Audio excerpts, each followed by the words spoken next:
And away we go. It's another edition of the Arrowhead Pride Editors Show. My name is Pete Sweeney. I'm the editor-in-chief of arrowheadpride.com, joined once again by my esteemed deputy editor, John Dixon. John, not such a great feeling right now in Kansas City here. No, not at all.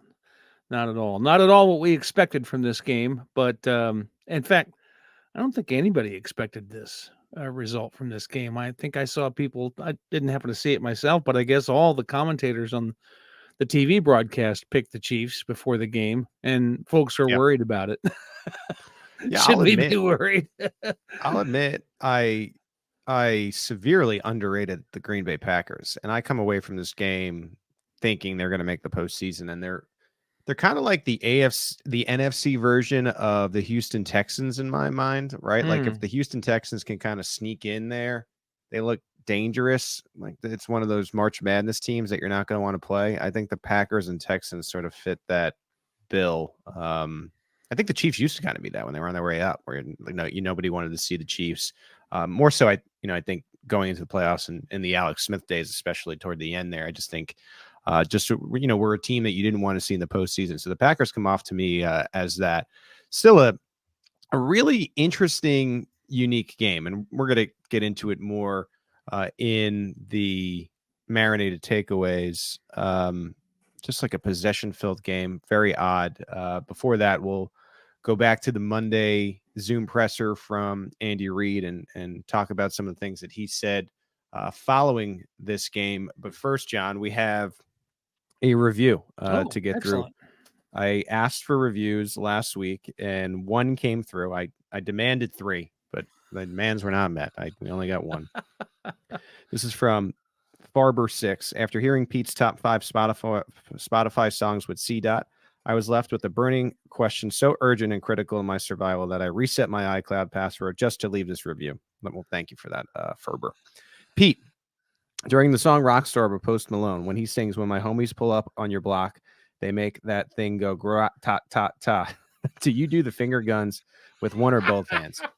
I've always been a double finger gun guy, and I love the Shooter McGavin type of look, so definitely both hands. Anyway, he said, regardless, your insightful and diligent coverage of my favorite sports team elevates what is already an exciting time in Chiefs Kingdom for us fans who want to know more, even if that more includes in-depth coverage of T Swift and her impact on the game. With that, time's yours. That's a great review, so thank you for that. Means a lot for you to say that. We do have an offering that gives me a nice segue to say, if you want more, we are putting out a newsletter 3 times a week during the season. We'll be regularly during the offseason. arrowheadpride.com/subscribe. Arrowhead Pride Premier. If you are wanting more and more and more, that's one way to do it. Of course, we'll have our regular updates always at arrowheadpride.com. All right, let's get into Andy Reid after this disappointing loss, 27-19 in Green Bay. As always, if you want to listen to Andy Reid uncut, unfiltered, we have that available on the From the Podium podcast. Steve does a good job making sure that gets up. But once again, Andy Reid was in this somber, reflective mood, and I thought his opening statement was pretty good. Here's what he had to say. Report that I gave you that I thought Green Bay played a good game, better than what we did. They made fewer mistakes than what we did. So, and that includes myself in the mix here. It starts with some of the calls that I can help our guys with, in particular down the red zone, and then some of our execution down there, whether it's penalties, sacks, whatever it might be. But I can help them with that part and do a better job there. Defensively, our objective is to get off the field as soon as you possibly can, and they were able to use the clock and in a couple different ways by not getting off the field and then letting it get down to that 5-second area. So they shortened the game that way and opportunities that way. So we can do a better job in both those areas. We did some good things on special teams, but we gave up a fairly big kickoff return. So we can tighten that part up likewise. We're very close. And as you guys know, in this league, it's a week-to-week thing. I mean, I know the 49ers are doing a great job right now, but they went through a period where they lost 3 games and everybody thought it was over. And so I understand that's how it's perceived outside our building, inside the building here, though. We understand that. We understand we've got to get better. I was able to talk to the team after the game and tell them that. And the margin between winning and losing in this thing is small, just to start with. So if you start messing around with some of these things that I just talked about, then you can fall behind in a game. It's tough to get yourself back into that position, but at the same time, you're very close. So you take care of that, and then you end up on the long end of the stick there with a win. So, anyways, with that, time, I don't have anything for you injury wise right now, so we'll get that to you later. And Andy having nothing injury wise didn't stop people from asking about injuries, which we'll get to in a second. But I think what stood out there for me, John, and I think it was atypical for Andy Reid to do it, is to name another random team in the NFL. I mean, this is something that is largely atypical, but I think he wanted to make a point in the sky isn't falling. I think he wanted to get that message across, and what better way to do that than looking across to the NFC, and it is actually a great point. He should make these comparisons more often. But you had a San Francisco 49ers team who started the season really hot. They were 5-0. They end up losing 3 games in a row heading into their bye week against teams that would be considered not as good as them, even when there weren't the quarterback injuries. The Browns, the Minnesota Vikings, and the Cincinnati Bengals. So 5-0 turned to 5-3. There was a sky is falling feeling in San Francisco. And now since the break, they have 4 wins in a row. The Jaguars, the Bucks, the Seahawks, and then a very, very dominant, impressive win over the Philadelphia Eagles, 42-19 on Sunday. And that led us into Sunday Night Football. But it is a what did you do for me lately type of league, and I don't think they're shying away from the fact that this was a very, very disappointing performance against the Green Bay Packers. But I think the grand message there was it's 1 week and this can change very fast, right? Like, so if the Chiefs were to rattle off 5 wins to close the season, I think it's going to be all happy-go-lucky. And now, one thing to say and another thing to do it, but it's true. It's true. It's a very reactive league, and I think we're seeing that in both the comments on X, in our emails, in some of the things that people have been saying in our comments on the actual website. Understandable to be disappointed, but there's a lot of football left to play here. I think, one of the hardest things to do if you're an NFL player, never having been one, of course, but looking at it from the outside and thinking about it in terms of what Andy said today, I think it must be really hard to put a lot of importance on these winning and losing these games. And also, when the games are over, if they don't go the way you expect, to put them behind you. Yeah. I mean, I just can't, I know people who get completely wound up over their team winning and losing. I can't imagine how much more that's the case if you're a member of the team and you got to put that away to go play the following week, so that it doesn't become an ongoing problem. I just can't imagine how difficult that would be. Yeah, I said this to Steve on the Arrowhead Pride Report this morning when we were reacting initially to the game. And I think it's just the idea of something that I was saying like a little bit earlier on this podcast. Like, I think this loss to the Green Bay Packers is going to look a lot better toward the end of the season. Like, I see them going on a run here. They're a much better team than 5-6. And a lot has to do it because they're young. And Jordan Love, I think, is an emerging quarterback. And, I think this can be a turning point for Kansas City, but I also don't think the loss is as bad as the records say right now, which is, no more victories in the NFL. I get all that, but I think that's worth noting as well. As I mentioned, Andy Reid said no injury updates at the beginning here, but that didn't stop our great media corps from pushing Andy on Nick Bolton first, and then Brian Cook. Here was the update on Nick Bolton. Yeah, so Jesse, he practiced last week, and I know he's chomping at the bit to get back in there and play. So we'll see. We'll see how it goes for this week. He will be a week better, though. I know that, and we'll just see how it works out. As these next couple of days. So Nick Bolton was already out. We knew that. Drew Tranquil leaves very early in the game, and then suddenly you have Jack Conklin, who had to be the mic. That was a big part of this game, as well. Thrown into the fire there. It seemed like he was able to do a good job, but you wonder now. It's tougher to get out of the concussion protocol these days. If Drew Tranquil will end up missing next game, and will that put added pressure on Bolton, who practiced last week and was looking pretty good in our brief media looks? Will that put pressure on Bolton to try to return?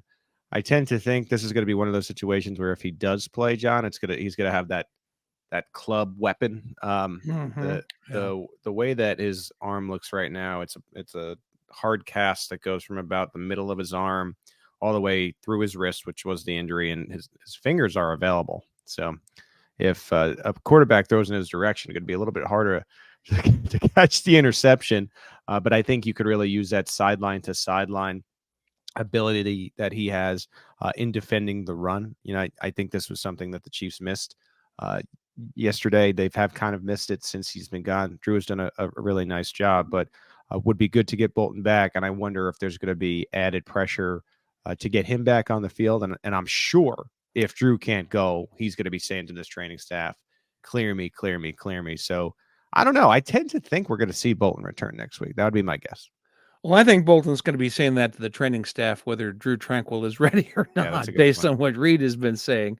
Right. I mean, he's been saying all last week too, when he was asked about it, that Bolton, actually before that Bolton was screaming to get back on the field. So I don't think it's going to be necessary for him to feel any more pressure about it, because I think he's already feeling quite a bit. I do think, though, I always like to think that the Chiefs don't make those kinds of decisions where, okay, we should put him back out there because Tranquil isn't going to be ready. I don't believe the Chiefs tend to look at it that way, but I guess I could always be surprised that they would put aside the need in their or actually emphasize the need versus what's best for the player. Yeah, I don't know. I think he'll be back. I mean, I just think it's all kind of adding up. He might have been back anyway, as you were alluding to, but I think this kind of solidifies it for me. I know we don't like to say like, oh, they're not going to push a player despite injury. Well, maybe they won't say it, but they do it. Speaking of injury, Brian Cook, it looked like he suffered a nasty ankle injury. It felt like the way that it played out on Sunday Night Football that he had for sure broken it. I mean, it was everything that you look for in a serious injury. They didn't want to show this replay. If you caught a picture of it, it looked gross. It looked like it was like a grotesque injury.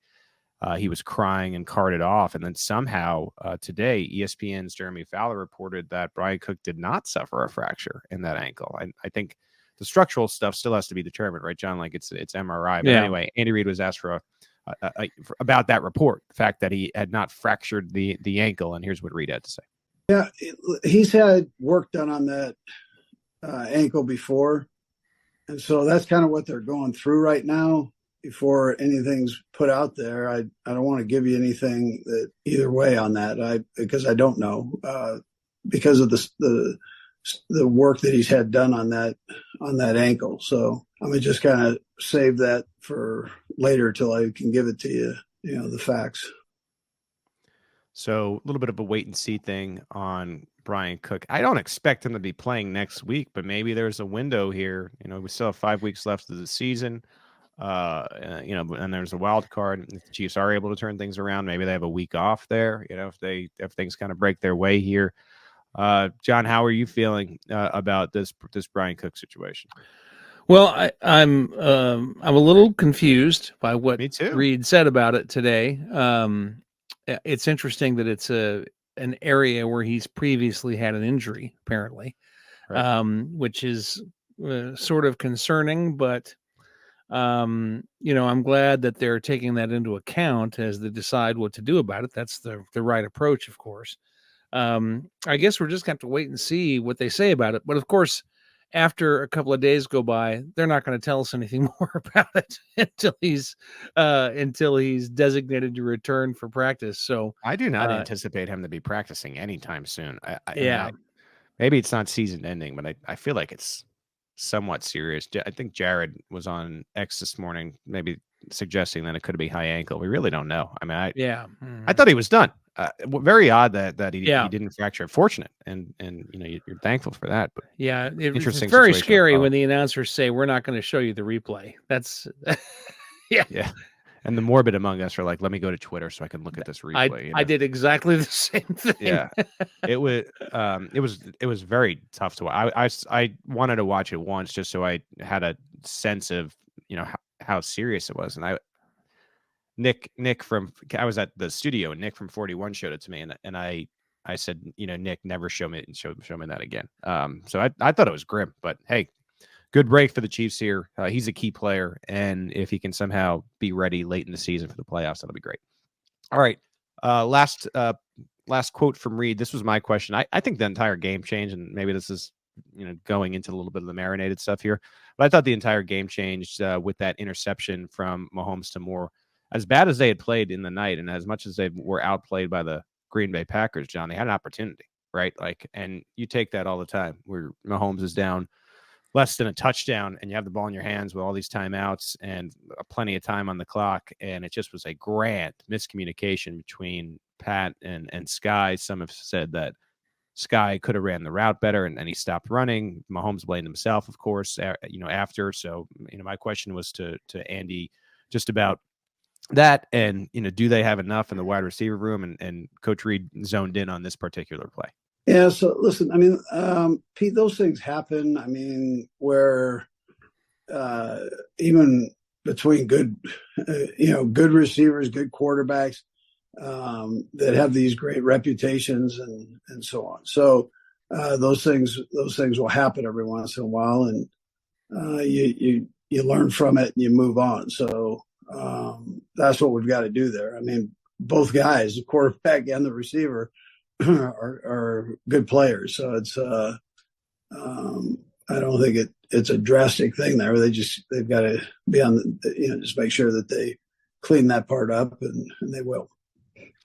This has been a tough year for Sky. I just think in general, and that's always a situation where if you can have one excellent play like this, like if the play goes a different way and Sky Moore has an 80-yard touchdown, then suddenly the whole year has changed for him. But unfortunately, just another chapter, another nudge along that maybe he is not going to be a contributor long term for Kansas City. But I think Reid's point here is it was one single play, and it's going to be something that they work on, but it becomes magnified. But when you essentially had the game on the line in that particular scenario.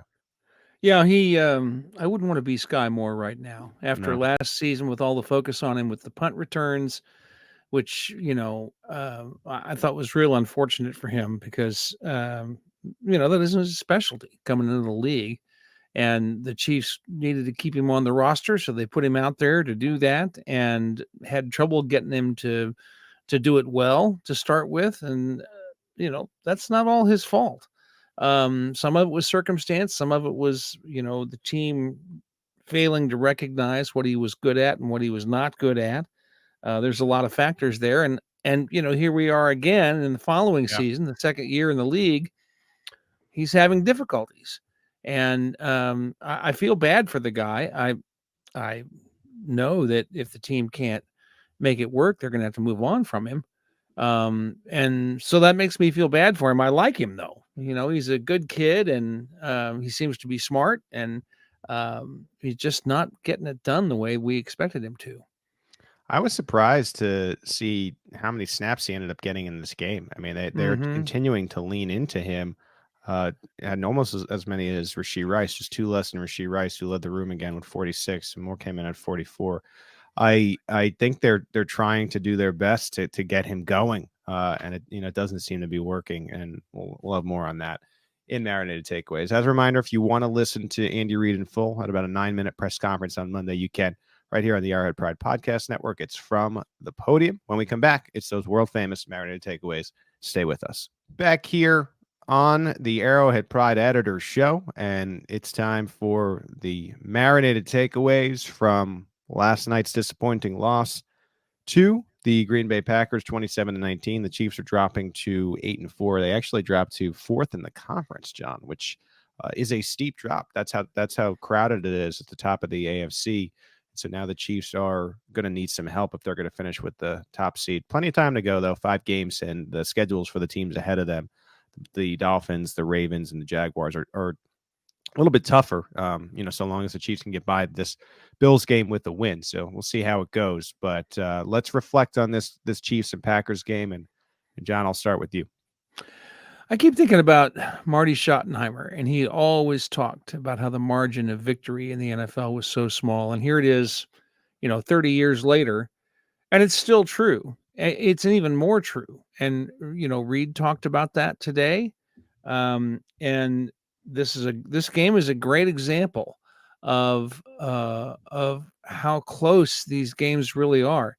It's real easy when the Chiefs lose a game like this to say, "Oh my God, they're so messed up," and there's a lot of legitimate beefs you can make about the Chiefs, but in the end, it really only takes a few plays to get a result like this, and in this case, there's like 4 or 5 of them. The interception certainly is one of them.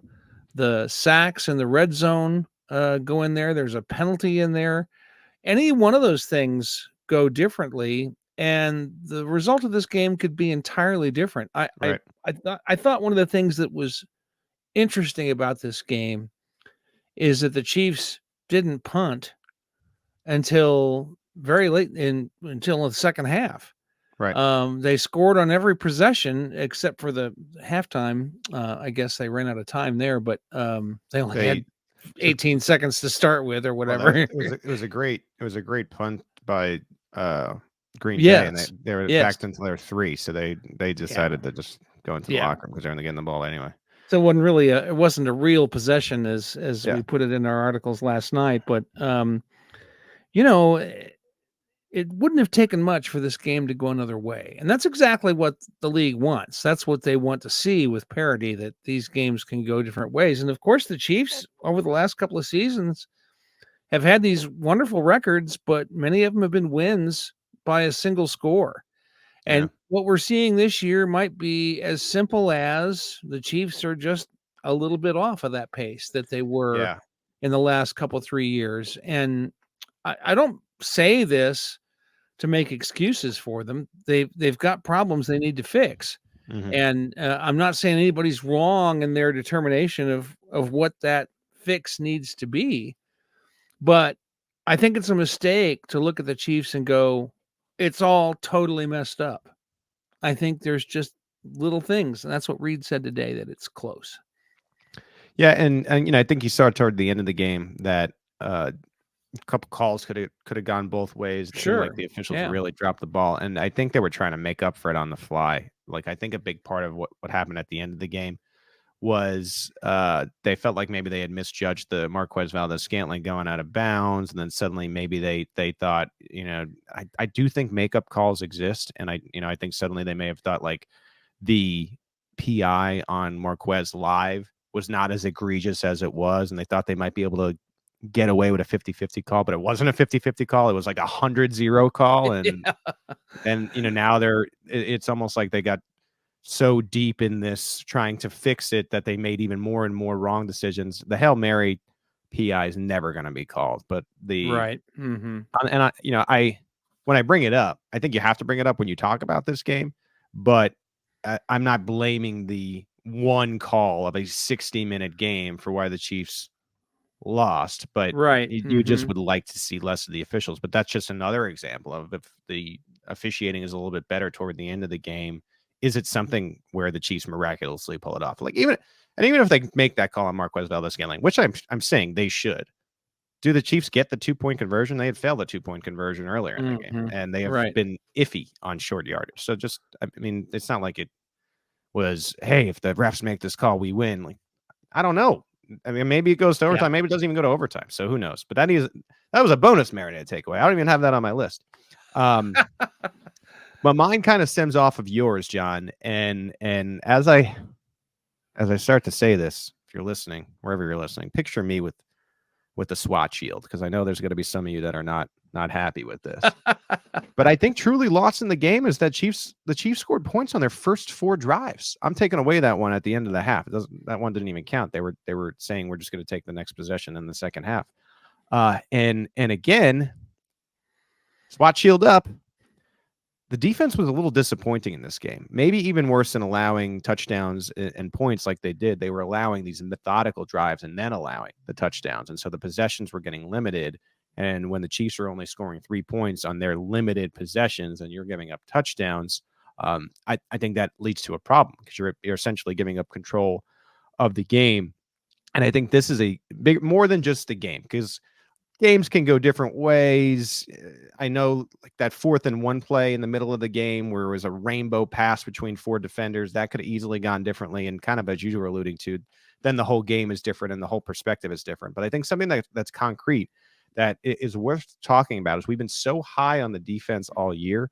What concerns me is they're low-key not so great against the run game. The Packers were down Aaron Jones, and A.J. Dillon is not as good, and they were able to run right and left and really dictate how the game was going to go by having success against the Chiefs in the run defense. And I saw that Ron pointed this out. This was from Sumer Sports Evaluation and Advanced Analytics. The EPA per rush allowed for the Chiefs is 0.01. That's 31 of 32 on the year. Like, they're as great as the defense has been. They're not so great against the run.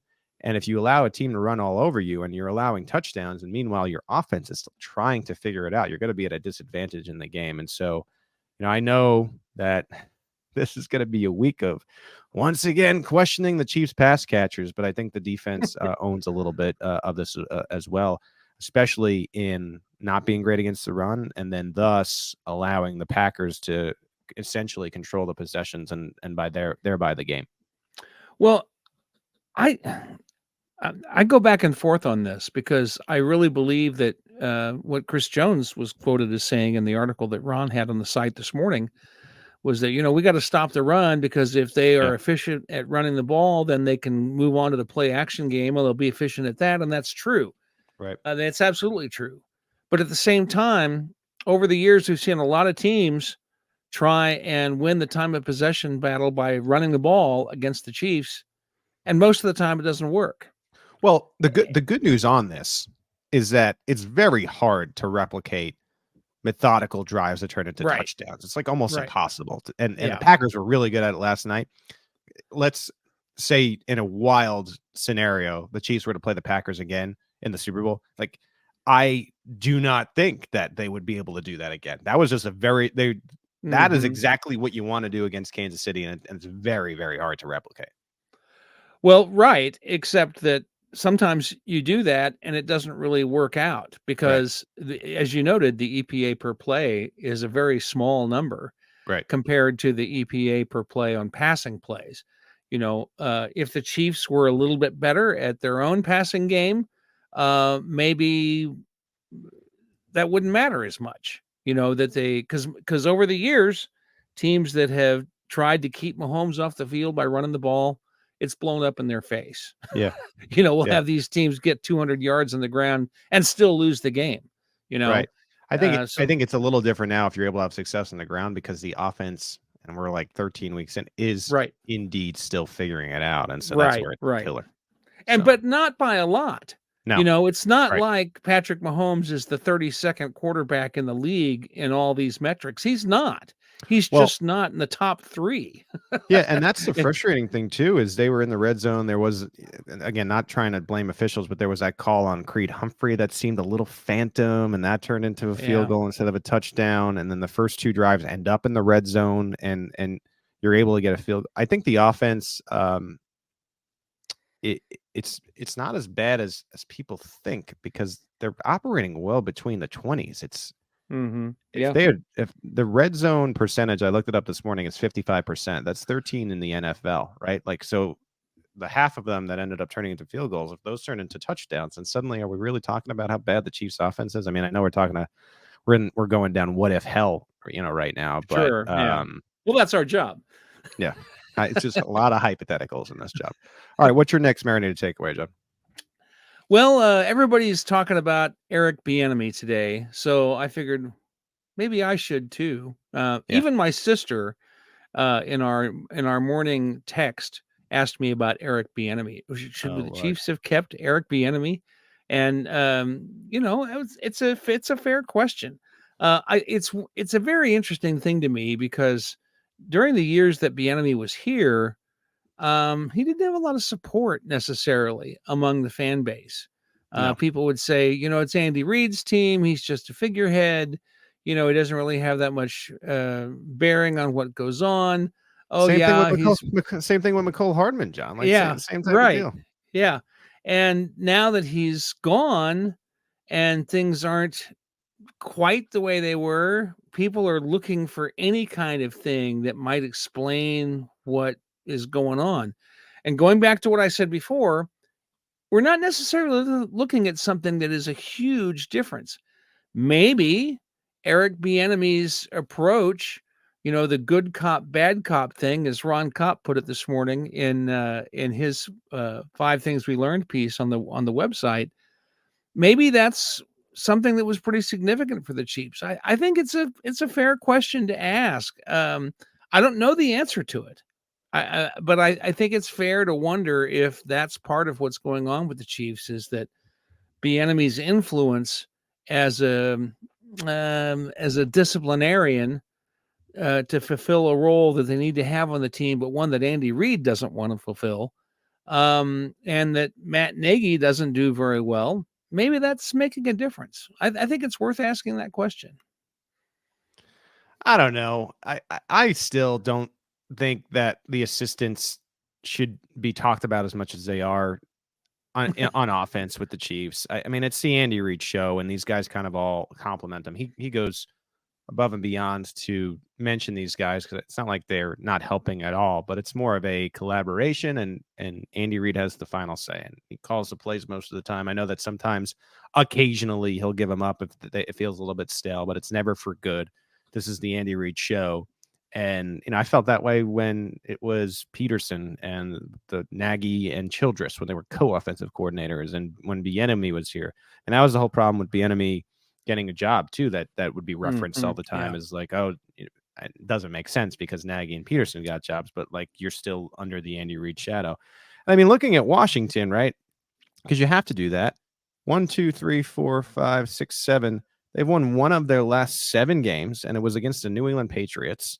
And they scored 15 points against the Miami Dolphins yesterday. The game before, they scored 10 points against the Dallas Cowboys. I think that whole idea, and I know it's a different scenario, and I get it. It seems like a little bit of a mess under Ron Rivera.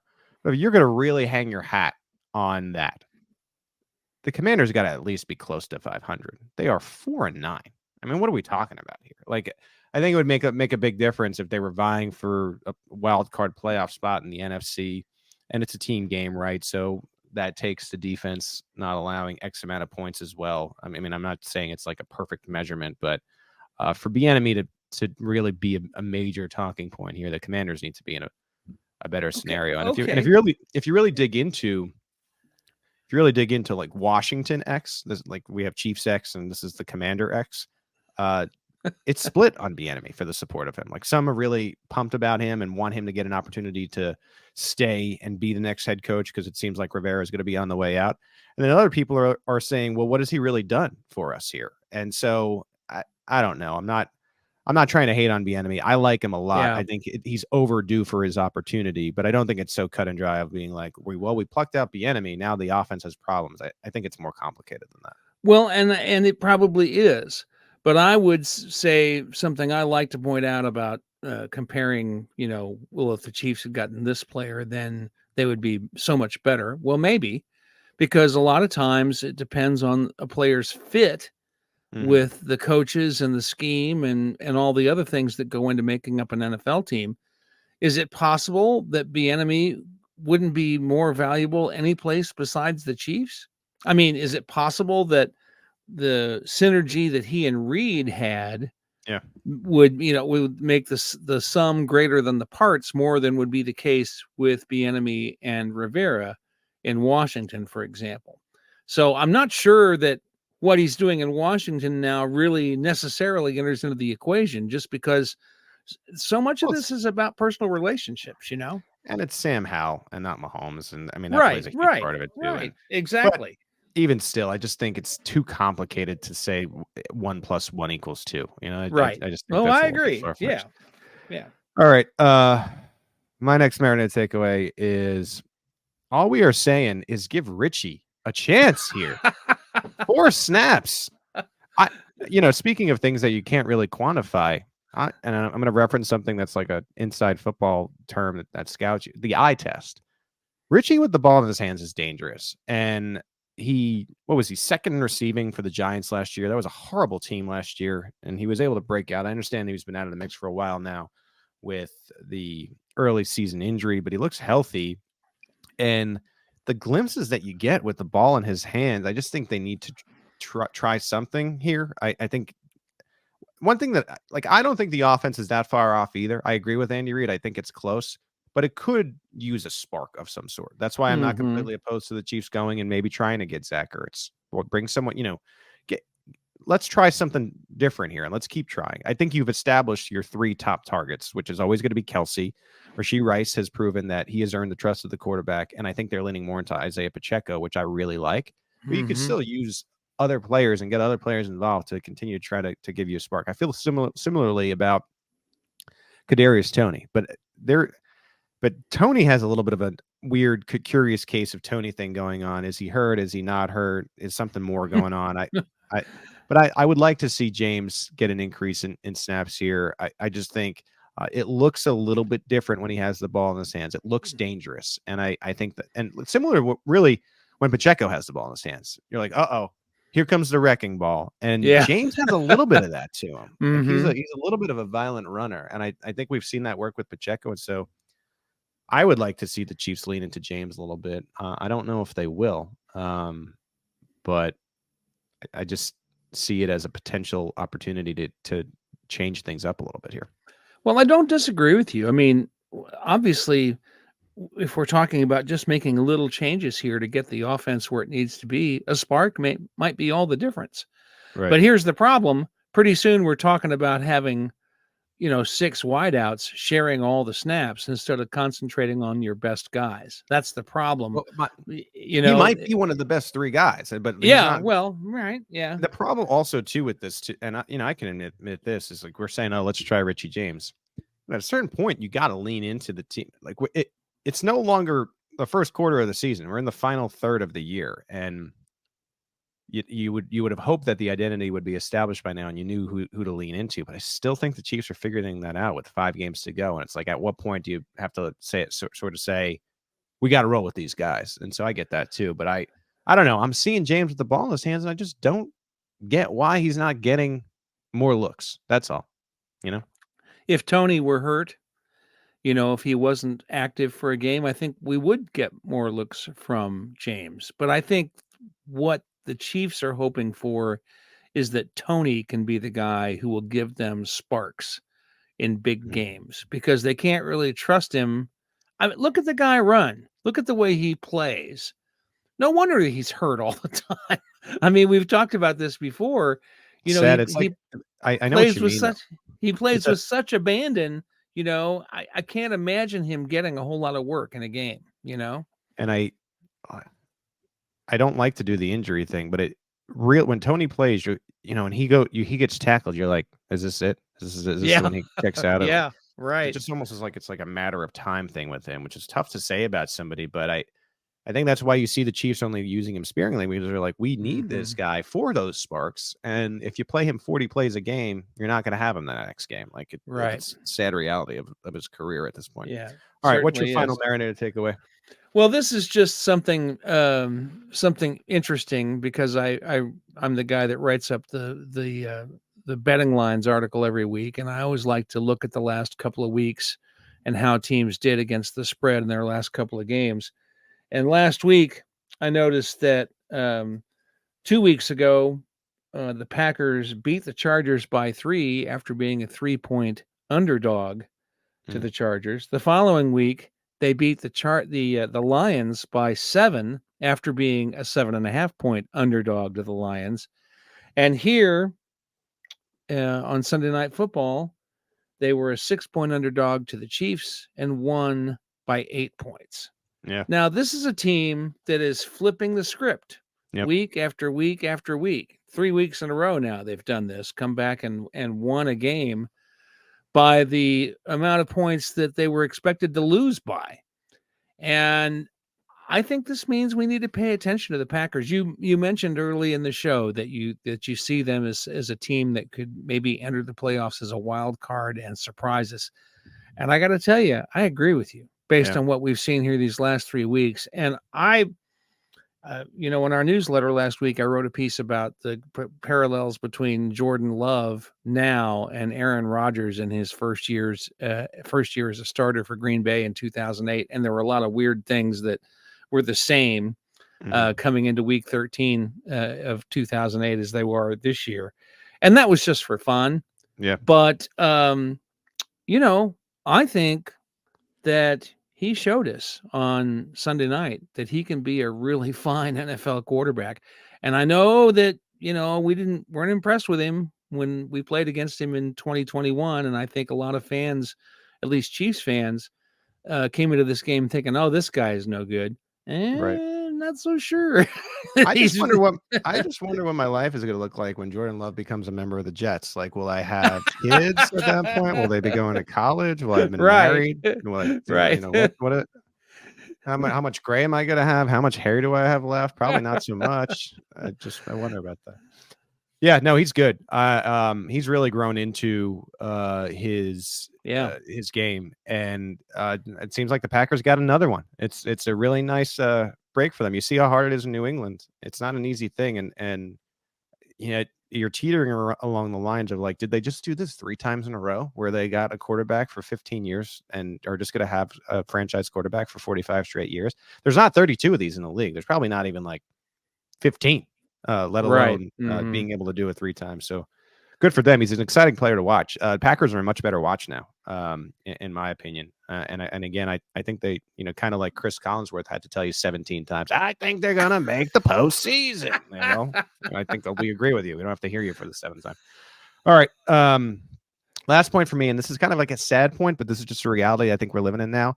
I think this is the lowest the margin for error has been for Patrick Mahomes and his team since maybe like 2018. Like, I think this team is better to me than the 18 version, but it's still a great team and it's still one of capable of reaching the Final Four, like all the teams that we're talking about have been able to. But I just think they can't make mistakes. Like Mahomes can't afford to make a bad throw anymore. Isaiah Pacheco, Travis Kelce can't afford to fumble it. The near fumble from Rashee Rice. And to an extent, the Chiefs play close games. I guess the margin has always been low, but I think in previous years, there was always just this, like, again, I'm trying to describe intangible things today, but like there was always this feeling of, well, the Chiefs have the ball now, the other team is screwed. And I've lost that a little bit this year, right? Like you're just like, I don't know if they're going to do it. And sometimes they don't, like you saw last night. And I think if you make mistakes, you take too many penalties, you don't win the turnover battle. The Chiefs just don't have enough this year to overcome it. Like if the defense has a bad game. And so is it good enough to win a championship? Yeah, for sure. I do think they have the players to do that again. I think they can make a run. But if they get into a game on wild card weekend, if they have to play, or divisional round weekend, and all of a sudden they make mistakes early, I just don't have that fire in my belly that they're going to be able to rally back as I did in previous years. And so it's important to show up, as we get closer to the playoffs. This is like a playoff game this weekend, John, with the Buffalo Bills. The Bills are still playing for their playoff life. They have to win out if they're going to make the postseason period. And if the Chiefs want to get back into that number one contention and feel like they have a manageable schedule ahead of them and an opportunity to win the number one, they have to beat the Bills this weekend. And so a little bit of a pseudo playoff game. And I'm curious to see how the Chiefs show up. And that's the beauty of the NFL too. I know everyone is going to be down this week and panicky and complaining, but they beat the Bills and suddenly a couple teams ahead of you lose. You get one or two losses from the teams we just described. You're suddenly back in the mix. I mean, you have the tiebreakers on your side. It's just got to come back to you a little bit. And so, and that could start as soon as tonight, as a matter of fact. If the Bengals beat the Jaguars tonight, that's a step in the Chiefs' favor, so. Right. Yeah. Seems a little less likely now that they've lost Joe Burrow, but you never know. Still a good team around him. I believe the quarterback's Jake Browning now. So we'll see. 5 weeks to go. And we've entered that part of the year where sometimes you got to root for other teams. And I know a lot of people will be rooting for the once hated Bengals tonight against those Jacksonville Jaguars. All right. When we come back, John will give us a few factoids about the snap counts. We'll check the current odds against the Bills. And I don't know. It's 2:30 on a Monday. We'll touch on Zach Ertz. By the time you're listening to this, he might already have a new team. So that's why we're putting it last. We'll be right back. This is the Arrowhead Pride Editor Show. Back here on the Arrowhead Pride Editor Show, the Chiefs coming off a loss to the Green Bay Packers, 27-19 on Sunday Night Football. Breaking it down right here, Pete Sweeney, John Dixon. John, we're going to go to you. Taking a look at these snap counts, your initial thoughts, anything stand out that we ought to discuss right here on the Editor Show? Well, I think watching the game, I thought, well, I don't know that Wanya Morris played that much. I don't know if we'll be able to get that much out of what we could see in this game. Well, he was on the field for 69% of the snaps in Sunday night's game.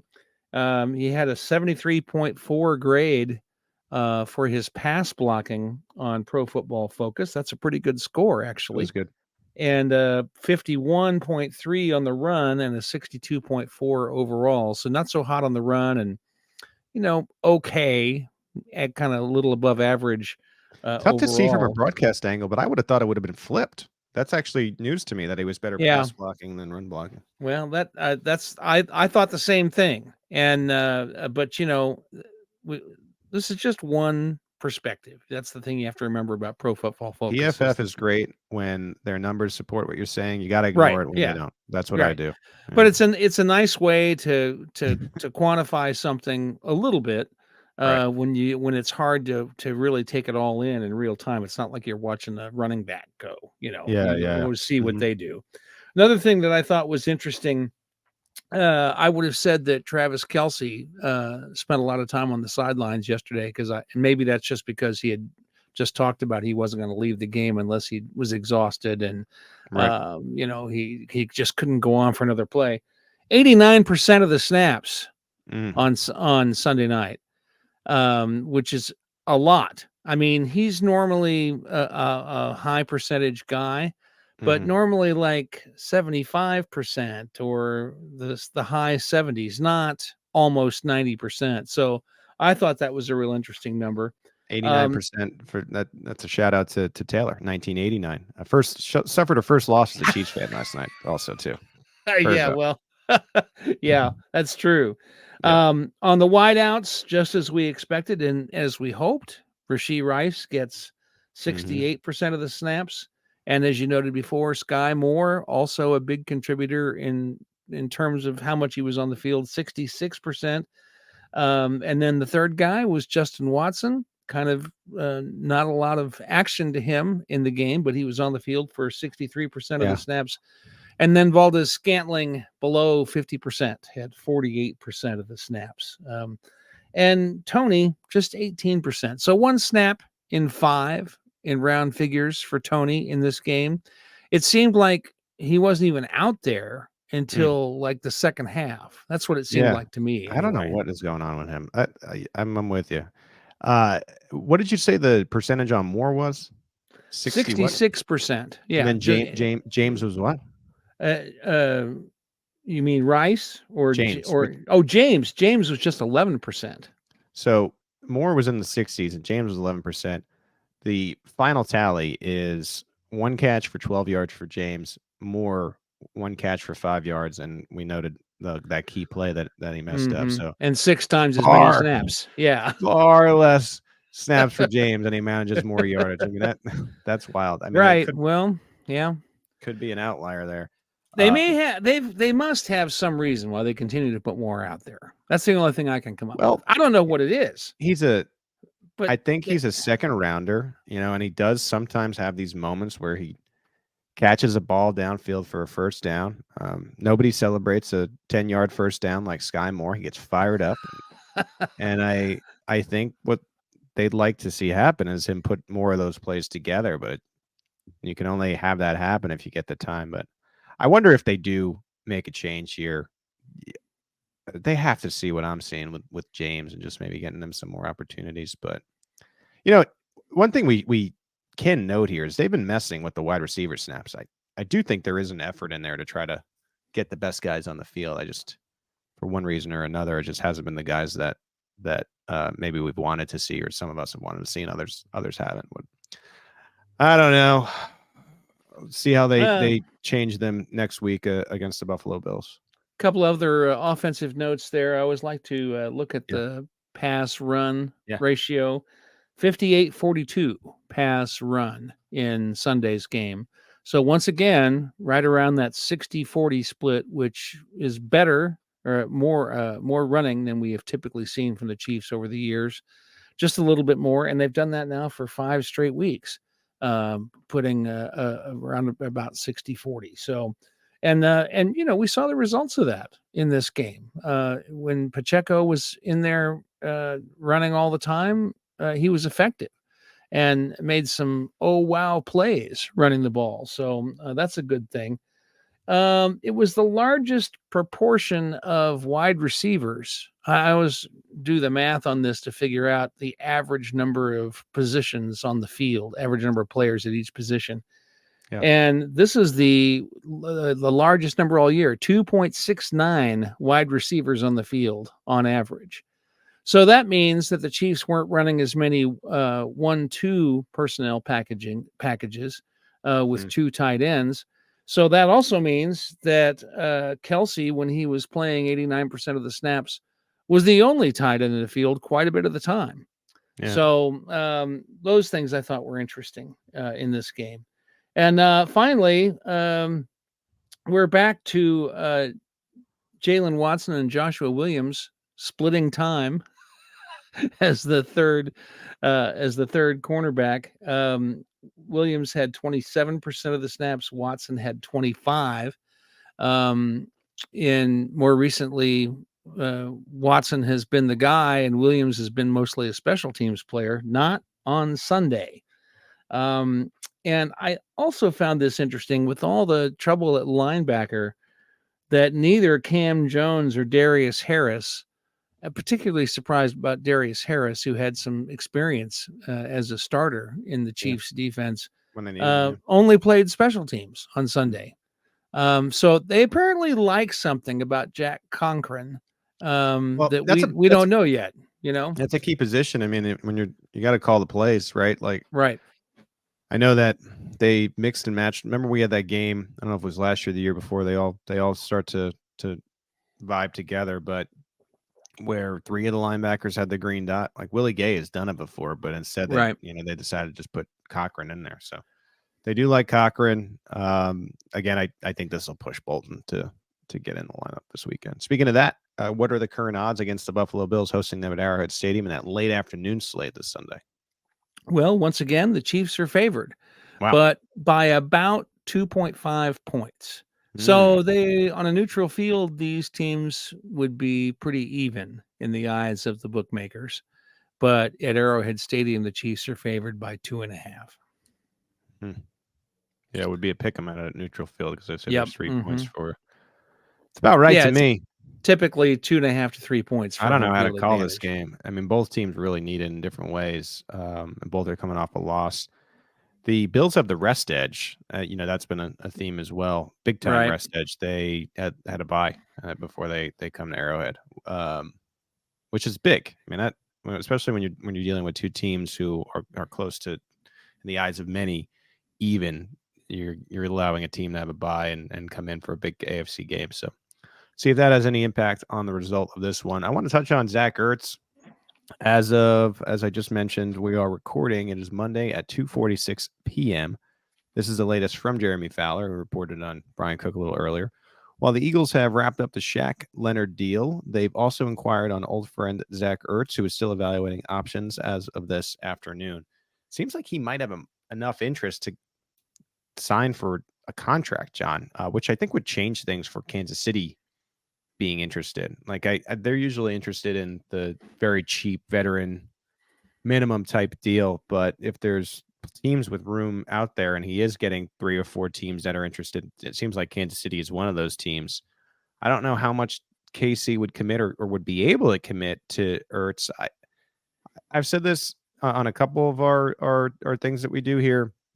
I'm not usually into hot name as available, go get him, but similar to my take on James, I think this would be a player to add to the mix that could have a big impact for not so much money, but I'm just curious as to what he goes for. And I think it's going to be tough, especially with Dallas Goedert kind of banged up in Philly.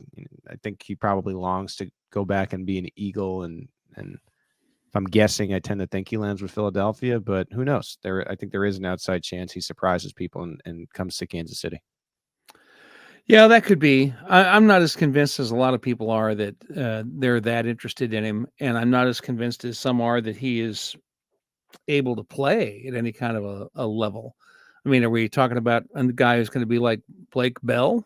Who just gets a few snaps in every game. Bell had very few snaps in Sunday's game. So I don't know. To me, it seems more like replacing Noah Gray from a blocking capacity. Yeah, I don't think so. I don't see that. Right. Yeah. Right. Unless they put him out there as a wide receiver, kind of like they did with Kelvin years ago. Gosh, don't compare him to Kelvin Benjamin. I think that's the role that they would put him in. Right. It would be more of like a pass catcher dual threat with Kelsey type of deal. At 12. I don't know. I think he lands with Philadelphia, but there always is the possibility that he comes to Kansas City. If he does come to Kansas City, we'll have you updated at arrowheadpride.com, and we'll talk about it right here on the Arrowhead Pride Podcast Network. Keep it going. This is a tough break for KC coming off a loss, but they can right the ship this weekend against the Buffalo Bills. We'll have content for you guys all week long. It is the Christmas season, and so I said that I had teased this before, that I was going to talk about my book again. If you want to remember last year's great season, you can get A Dynasty Begins. They're available on Amazon, and I can get you the link. Just shoot me an email if you are interested in getting that great Christmas present, great stocking stuffer, John. The book from last year, A Dynasty Begins. If you leave us a rating and a review right here at Apple iTunes, we will read it on the show. I asked for them last week. I asked for 3 last week. I got 1. So if you do quick math here, 1 times 3, we need 3 times as many reviews for next week's show after the Buffalo Bills. We appreciate them. For Steve Serta behind this virtual glass and John Dixon, I'm Pete Sweeney. Thank you for joining us on another edition of the Arrowhead Pride Editors Show.